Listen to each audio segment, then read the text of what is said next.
وصیت نامم. زندگی مثل سیگاره که آخرین کامم. نشد که بشه با هم نساختی انگار. یکی دیگه رو کردی توی قلبت به اجبار. مدیونی اگه وسطای نامه اشکات بریزه روی نوشته های من.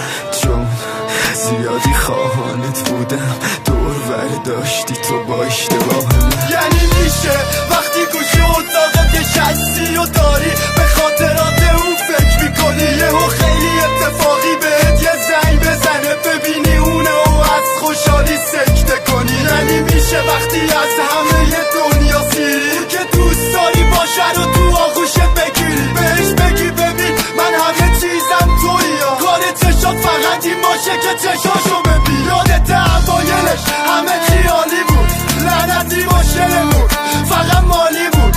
دیدی آخرشم به نرسیده مردم فقط به خاطر این که دستم خالی بود. شارک میزنم واسه هنوزم، شبی نشده که چشمو به در ندوزم. آتیش عشقت هنوز زنده است تو قلبم. میخوام برگردی، میخوام تنها بسوزم.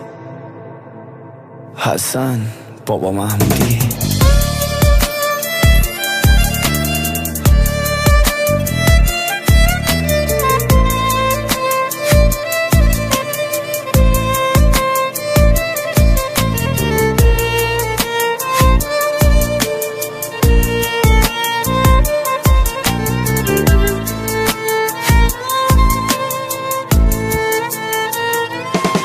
زمونه وقتی بخواد یه جاش که تو دراره، چند تا عکسم ازش داشته باشی کفایت میکنه. هر چقدر که داره ازت دور میشه با غریبه های بیشتری رفاقت میکنه. انگار که داره با چشات رقابت میکنه. اون میره و به نبودنت یادت میکنه. دیوونه تو که میدونی طاقت نداره. چقدر خوشحالی یکی داره حسادت میکنه. شبا تا صبح کارم شده پول خوردن،